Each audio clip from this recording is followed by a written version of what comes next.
오늘 그 2장 말씀이 어떻게 시작하냐면 그 후에 아하수에로 왕의 노가 그쳤다로 시작하거든요. 그 전에 있었던 노는 우리가 알다시피 폐위된 와스디에 대한 분노이죠. 그래서 우리는 사실 1장에서 아하수에로 왕의 성격을 대강 우리가 파악할 수가 있어요. 생각해보면 연회를 6개월 동안 하거든요. 그러니까 매우 음주와 가무 막 이런 것들을 굉장히 즐거워하는 사람이라는 걸 알 수 있고요. 그리고 그 연회를 통해서 결국 자기의 힘을 과시하기를 원하거든요. 그러니까 굉장히 과시형의 사람이에요. 그리고 무엇보다도 당연히 체면을 중요시 여기는, 물론 왕에게 체면은 정말 모든 것이었으니까 그 권위를 상징하는 거여서 중요하게 여길 수밖에 없는데 굉장히 그것을 중요하게 생각하는 사람이었죠. 그런 면에서 어떤 면은 술과 허세 그리고 불과 같은 성격 그리고 충동적인 어떤 결정들, 그것이 바로 아하수에로 왕의 특징입니다. 사실 아하수에로 왕은 보이는 이 모든 세상을 쥐락펴락하는 그 당시의 절대 권력자예요. 이것을 우리가 놓쳐서는 안 돼요. 그런데 술에 취해서 아내를 이용해서 좀 과시하려다가 그것이 안 되자 아내를 폐위시킨 남자예요. 한편에 모든 것을 가진 남자인데 되게 못난 남자다라고 말할 수 있는 또 모습도 갖추고 있는 게 성경에 어쩌면 그걸 비꼬는 그런 내용을 또 보여주고 있기도 합니다. 근데 그때가 주전 483년이었습니다. 그런데 오늘 2장은 어쩌면 2장이 바로 이은 사건으로 볼 수도 있거든요. 그런데 이제 이 사건을 우리가 자세히 본다면 주전 사실 479년에 아하수에로가 그리스 침공을 하고 실패하는 사건이 있어요. 근데 오늘 사건은 나중에 그 에스더가 왕후가 되는 사건은 그 이후 사건이에요. 그런 의미에서 사실 이 사이에 지금 2장이 벌어지고 이제 왕후가 결정되는 그 순간 사이에 우리가 잘 아는 살라미스 해전 같은 것들이 있었던 거예요. 그리고 어쩌면 이 왕은 크게 실패를 경험했어요. 근데 이제 그 과정이 어떤 왕후를 뽑았던 기간이 굉장히 길었기 때문에 즉 그 다음 날이 시작됐을지라도 왕후를 선발할지라도 긴 시간이 걸렸고 지금 수년이 지나고 나서 왕후가 세워지는 과정이 바로 2장의 어떤 그런 시간입니다. 근데 왕의 노가 그쳤어요.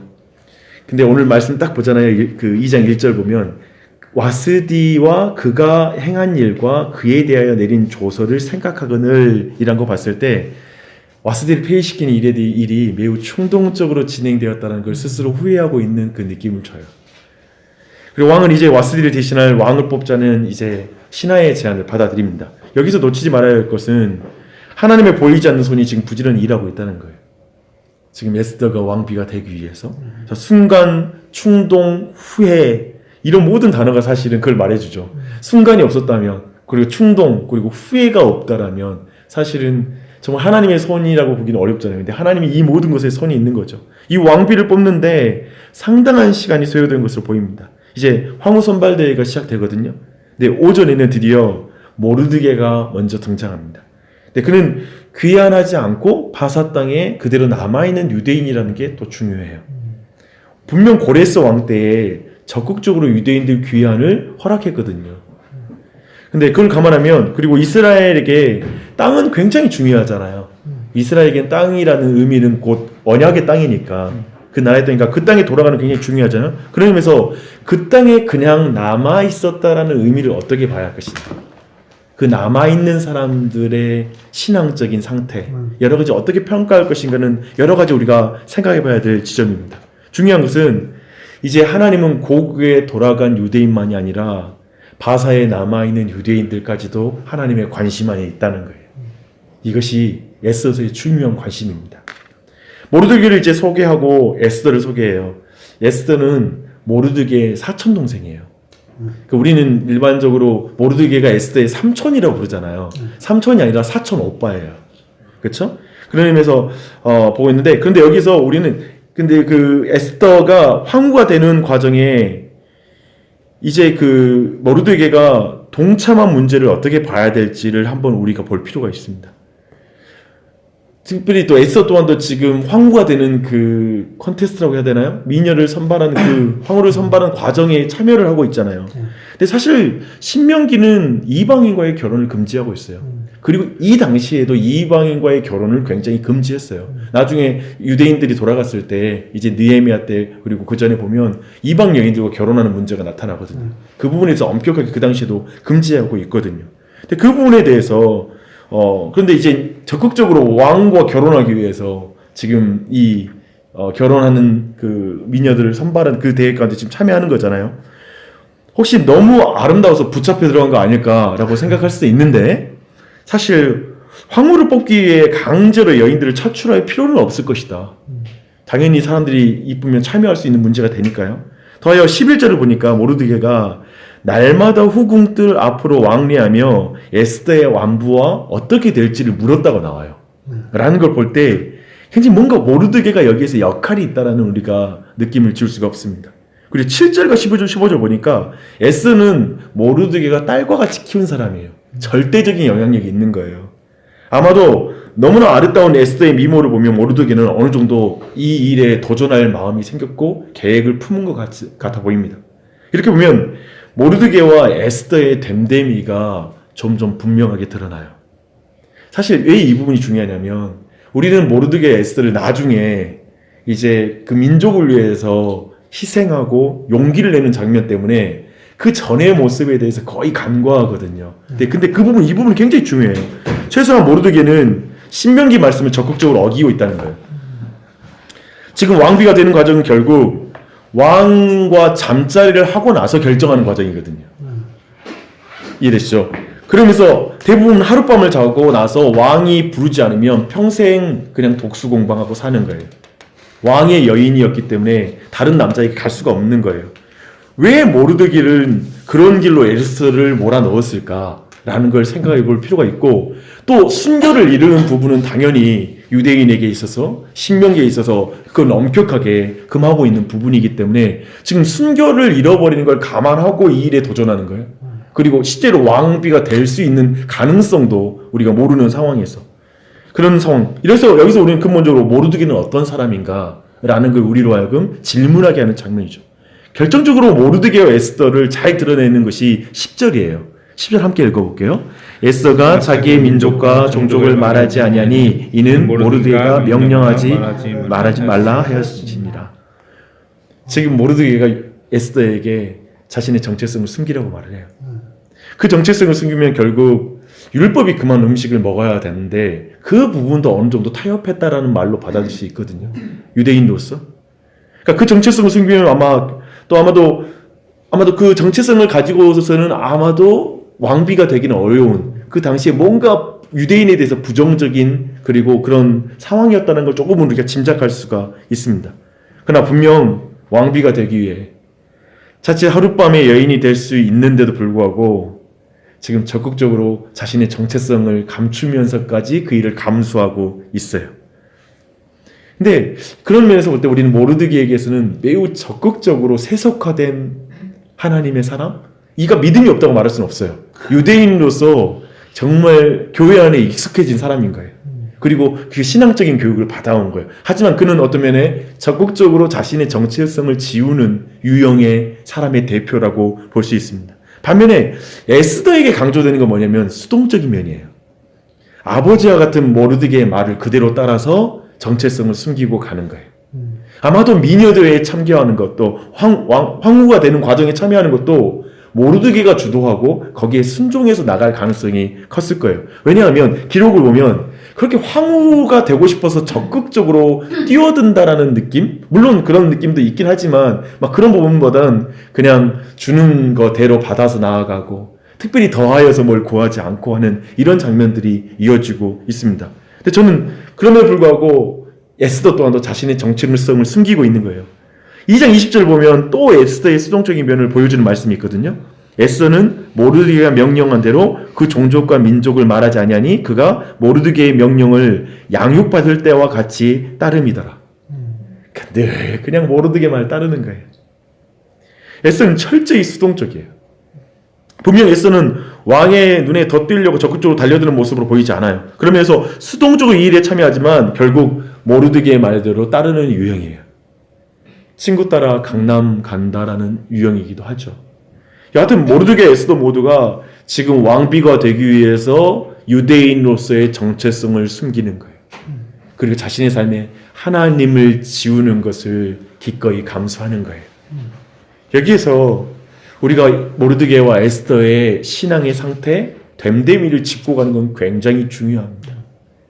사실 이 두 사람이 처음부터 영웅 아니라는 거예요. 이 두 사람이 우리가 뒤에 정말 에스더 그러면 영웅이잖아요. 그런데 그렇지 않다는 거예요. 사실 에스더라는 이름에 대해서 해석도 독특해요. 원래 하다사라는 그 유대인의 이름이 있어요. 근데 에스더는 별이란 뜻이거든요. 근데 이게 그 이슈타르라는 그 고대 근동의 여자 신의 이름이기도 해요. 거기서 나온 이름이다라고 불리기도 해요. 그러니까 이방인의 신을 따라가는, 마치 하나님을 믿는 사람이지만 좀 타협하여 세상적으로 나아가는 그런 이름으로서 에스더라는 이름이라고 해석하는 그런 경우도 있습니다. 근데 그런 의미로 볼 때 이 사람들은 다니엘과 세 친구와는 너무 달라요. 그쵸? 다니엘과 세 친구와는 너무 다른 유형의 사람들이에요. 근데 잘 생각해보면 이게 당시 유대인들의 상황이라는 거예요. 생계를 위해, 그리고 주류로 속하기 위해 이방 땅에서 기꺼이 자신의 정체성 숨기면서, 그리고 감추면서 출세하고 그렇게 나아가는 일에 어느 정도 신앙적인 타협도 다 보면서 그 자리로 점점 흘러 들어간 상황인 거예요. 근데 중요한 건 뭐냐면 이 사람들은 하나님을 지워버린 사람이에요. 우리가 애써서 지난주에 살펴봤던 건 뭐냐면 애써서는 하나님이라는 이름이 등장하지 않거든요. 독특한 성경이에요. 그런데 애써서의 독특하게 여기에 나오는 중심 인물인 이 두 사람이 적극적으로 하나님이라는 이름을 지우고 시작한 사람이라고요. 이해되시죠? 근데 과연 여기서 우리의 질문이 이거죠. 그런데 그런 사람도 하나님이 쓰실까? 그런 사람도 하나님이 포기하지 않으실까? 라는 질문이에요. 이 질문 우리는 알고 있죠, 답을. 하나님이 그들을 포기하지 않으세요. 그들을 사랑하세요. 그들을 끝까지 붙잡으세요. 사실 이 내용이 우리에게 은혜예요. 우리는 다들 다니엘과 세 친구와 같은 사람이 아니거든요. 어쩌면 우리에게 더 가까운 건 이 모르드게와 그리고 에스더가 우리에겐 더 가까운 인물들이에요. 그런 면에서 볼 때 이 에스더는 정말 이 세상, 하나님이 보이지 않는 세상에서 하나님을 지워버린 그리스도인, 그들에게 소망이 되는 메시지는 사실 우리가 놓쳐서는 안 돼요. 이제 굉장히 오랜 기간이 지났고 이제 아하스웨로 왕 제7년 10월에 왕 앞에 나가요. 3년째의 파티가 있었거든요. 와스디가 폐위되고 나서 5년 가까이 지나고 나서 이제 에스더가 왕 앞에 나가는 거예요. 근데 서두에 말한 것처럼 그 사이에 그리스와 일전이 있었어요. 여하튼 긴 시간이 지나 왕을 만난 것입니다. 근데 17절은 너무 놀라운 기록이에요. 왕이 모든 여자보다 에스더를 더 사랑하므로 그가 모든 처녀보다 왕 앞에 더 은총을 얻은지라. 왕이 그 머리에 관을 씌우고 와스디를 대신하여 왕으로 삼은 후에 잔치를 베풀었다고 말합니다. 사실 성경은 왜 뽑혔는지 그 이유는 자세하게 설명하지 않아요. 도리어 역사적 기록은 사실 아무런 그 배경이 없는 에스더가 왕비가 되는 게 거의 불가능하다는 게 페르시아, 바사의 기록이에요. 왜냐하면 그 처음 왕후들은 그 페르시아의 유력한 가문들 사이에서 돌아가면서 혹은 그 안에서 그 왕비가 간택되는 것이 그 당시의 형식이었거든요. 근데 생각해봐요. 그 유대인이라는 신분을 지워야 됐잖아요. 그런 의미에서 무슨 서류가 있거나 외척이 있거나 쉽게 말하면 고아와 같은 이쁜 아이인 거예요. 근데 왕이 그 왕비를 선택한 거예요. 어떻게 이게 가능하냐 라고 했을 때 뒤에서 뭔가 배경으로 밀어주는 사람이 아무도 없는데 그냥 된 것이잖아요. 거기에다가 생각해보면 여기에도 기묘한 어떤 역사적 흐름이 있습니다. 왜 와스디가 폐위되죠? 왕의 말을 듣지 않았거든요. 어쩌면 그 위에 든든한 배경의 외척이 있을 수 있어요. 근데 그런 의미에서 이제 간택되는 왕비는 아무런 배경이 없어도 그냥 얼굴만 보고 내 마음에 드는 자로 뽑는 그 분위기가 있을 수 있다는 거예요. 근데 이 모든 것에서는 철저히 무대 뒤에서 일하시는 하나님. 그렇다면 여기에서 누가 간섭하고 있느냐? 하나님이 이 가운데 주권적으로 일하고 계신다라는 걸 드러내고 있는 것입니다. 하나님의 은밀한 손이 부지런히 일하는 것이죠.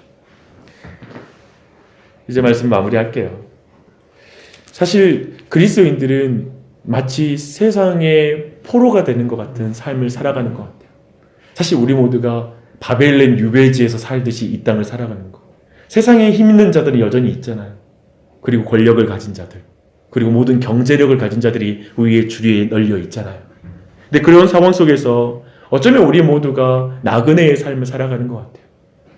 영원하지 않는 본향이죠. 근데 세상에 보면 이 모든 우리가 직장 생활을 하면서 느끼지만 하나님이 보이지 않는 거예요. 정말 하나님이 보이지 않아. 하나님이 계시다면 왜 이렇게 통치하지? 왜 저 사람들이 저렇게 잘났지?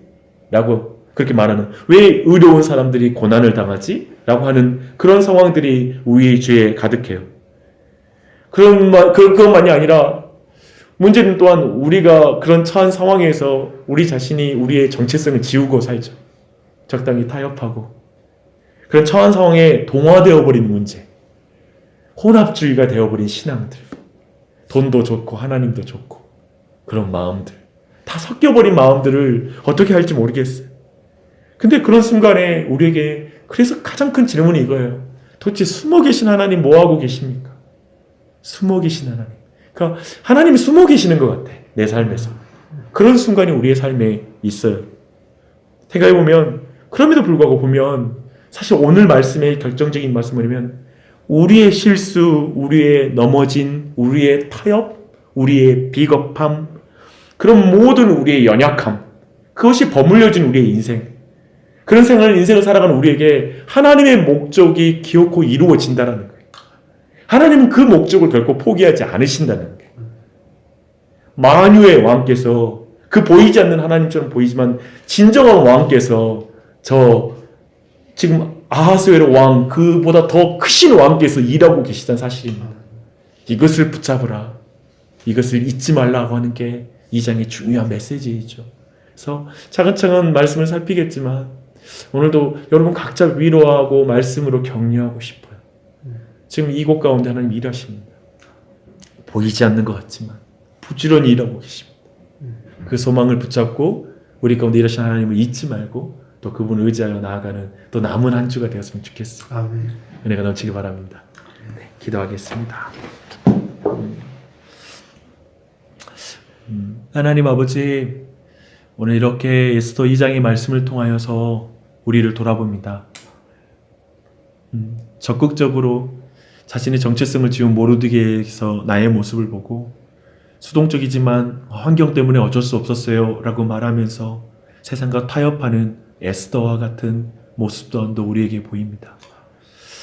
때로는 하나님 보이지 않습니다. 하나님 왜 숨어 계십니까? 말하면서 그걸 핑계로 그러니까 나도 내 정체성을 숨기겠습니다 라고 말하며 적당히 세상 속에 살아갈 때가 많습니다. 주님, 그런 우리를 하나님이 사랑하시나요? 그런 우리를 하나님이 포기하지 않으시나요? 우리는 그렇게 울면서 기도할 때도 있었습니다. 근데 주님은 오늘 말씀 통해 그래, 내가 너를 포기하지 않는다. 내가 너를 잊지 않는다. 내가 너와 함께한다. 말씀해 주시니 감사합니다. 하나님, 다시 한번 우리의 삶의 어느 순간 하나님을 향한 원망이 가득하다면, 하나님이 보이지 않는다고 속상한 마음이 가득하다면 하나님 다시 한번 눈을 열어, 우리의 영적인 눈을 열어주셔서 하나님이 계신 것을 보여주시고 하나님이 우리의 삶에 부지런히 일하고 계신 분이심을 기억하게 해주시옵소서. 하나님이 여기까지 우리를 인도해 주셨고, 그리고 우리가 주님 가정을 이루고 또 자녀도 있기도 하고 또 소중한 가정에서 태어나고 여기까지 온 모든 과정 하나님의 손이 있음을 믿습니다. 하나님의 일하심을 믿습니다. 우리 각자가 지금 우리의 처한 상황과 환경 속에서 하나님이 보이지 않는 것 같은 그 상황 속에서도 신실하게 일하시는 하나님을 믿음으로 우리의 자리를 잘 지킬 수 있도록, 우리의 정체성을 잘 지킬 수 있도록 인도해 주시옵소서.